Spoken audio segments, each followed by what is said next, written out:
सही समय पर दोस्तों कांग्रेस ने एक बार फिर से सिक्सर जड़ दिया है और भारतीय जनता पार्टी को एक और राज्य से सत्ता से दूर कर दिया है। राजनीति में टाइमिंग का बड़ा महत्व होता है दोस्तों।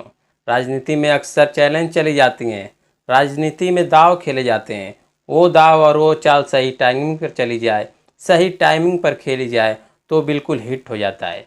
खैर, बात कर लेते हैं कांग्रेस की नई राजनीति की, नई रणनीति की, जिससे मास्टर स्ट्रोक भी कहा जा रहा है। यूँ तो पिछले दिनों भारतीय जनता पार्टी से कांग्रेस ने 2 राज्यों की सत्ता छीन ली, हिमाचल प्रदेश और कर्नाटक। लेकिन अब बारी है उन राज्यों की जहां विधानसभा के चुनाव इस साल के अंत तक होने वाले हैं। जी हाँ दोस्तों, मध्य प्रदेश, छत्तीसगढ़, राजस्थान, तेलंगाना। लेकिन इसी बीच जो खबर आ रही है छत्तीसगढ़ से, वो कांग्रेस के लिए तो बड़ी अच्छी खबर है, लेकिन भारतीयों के लिए बड़ी परेशान करने वाली खबर है, क्योंकि इस साल के अंत में ही विधानसभा के चुनाव होने वाले हैं। दरअसल देखिए, छत्तीसगढ़ में कांग्रेस की सरकार है। भूपेश बघेल जो है वहाँ के मुख्यमंत्री हैं। भूपेश बघेल की कार्यशैली से जितने भी तमाम सर्वे अभी तक आए हैं, उनमें लोग कांग्रेस की सरकार से छत्तीसगढ़ में खुश बताए जाते हैं।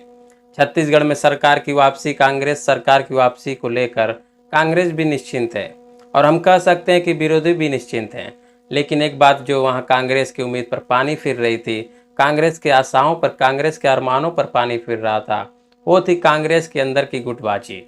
जी हाँ, कठिन तौर पे कांग्रेस के अंदर छत्तीसगढ़ में गुटबाजी थी जो कम है। भूपेश बघेल और राज्य के कैबिनेट मंत्री हैं टीएस सिंहदेव इन दिनों के बीच लगातार तानातानी और मतभेद की खबरें सामने आ रही हैं।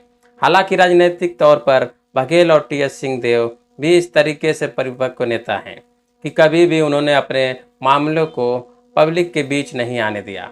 हालांकि मीडिया के माध्यम से लगातार बातें आ रही हैं कि लेकिन जब भी कोई बात करनी हुई, चर्चा करनी हुई, तो टीएस सिंहदेव ने लगातार कांग्रेस के नेतृत्व को समक्ष अपनी परेशानियों को रखा, अपनी बातों को रखा और अब टीएस सिंहदेव छत्तीसगढ़ के डिप्टी कमिश्नर हो गए।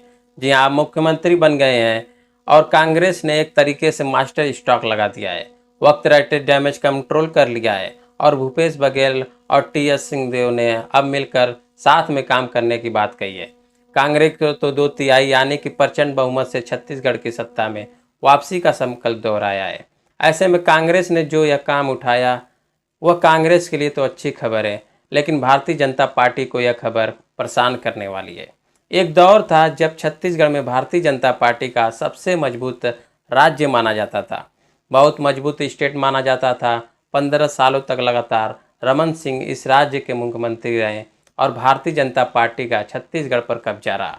लेकिन आज वो स्थिति है, भूपेश बघेल ने भारी बहुमतों से जीत करके कांग्रेस ने भारी बहुमत से छत्तीसगढ़ की सत्ता में वापसी की और आज स्थिति यह है कि भारतीय जनता पार्टी इस बात को लेकर आश्वस्त नहीं है कि आखिर वो छत्तीसगढ़ में सर्वाइव कैसे करेंगे। शायद भारतीय जनता पार्टी के हाथ कहते हैं ना, बिल्ली के भाग से सीट कर टूट जाना, वैसे ही छत्तीसगढ़ के सत्ता हाथ से गई।